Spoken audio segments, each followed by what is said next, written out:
Scunthorpe, I've read recently, Gaffer, that they're speaking about tightening things up, so we're going to have to work hard to break them down. Yeah, they obviously have a couple of very experienced players in the centre of defence. They have Jordan Clark as well, who played last weekend at right back that I had at Coventry. So they've got good experience around their group. I think a bit like ourselves at this moment in time, it's an area that they'll need to tighten up on and improve on, but I'm pretty sure with the types of players that they have, they'll get there. So it's going to take a really strong performance there to win. But if we perform in the way we have in recent weeks, then I've got no fears. Is it one of those games where you come out the blocks quickly if you can, just to unsettle the fans because of what they're going through?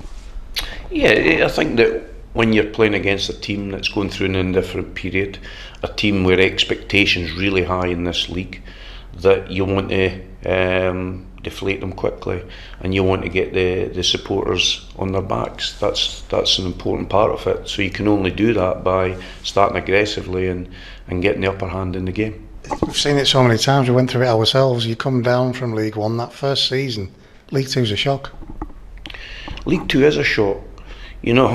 I think it's a shock for some of our players as well that have arrived here that have never experienced League Two. I said about a number of players that come from Scotland. The level in League Two is high, especially now that the Premiership has such an influx of foreign players, that more and more players are getting forced down through the leagues. So you're getting some excellent players playing in League Two, and not just that, now the big clubs are using many League Two clubs as their platform to develop their young players. So the level of football's high here, and it's been a real, I think, surprise to a number of our players as well. You mentioned the fans the other night, but what's it like? You've just suffered a defeat to walk across to nearly 500 away fans doing what they're doing and showing you that actually they appreciate the effort. But I said this at the end of last season, that I think supporters can accept disappointment if they see a team that is dying for them out there on the pitch. And that's what I said to the group before the game.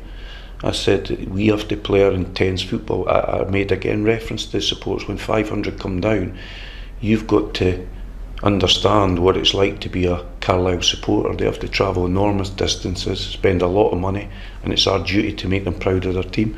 And I think we did that, and I've said this, that you can, in football, you're always going to lose games, but you have to lose in a certain manner, and we lost in that manner on Tuesday night. Sharing that frustration, because clearly that reaction shows us that they can see what it is that you're trying to achieve. Well, and I thought the other thing is that we played a side on Tuesday night that are the highest passers in League One at this moment in time. I've watched a lot of their games of late, and they're the highest statistical passers. They dominate many of the games that they play in. They've started reasonably well. I even watched the game against Sunderland when they dominated that for long periods, and we went there and we bossed the game for long periods. So we should take a great deal of confidence from that, and that's why we shouldn't underestimate the level of performance.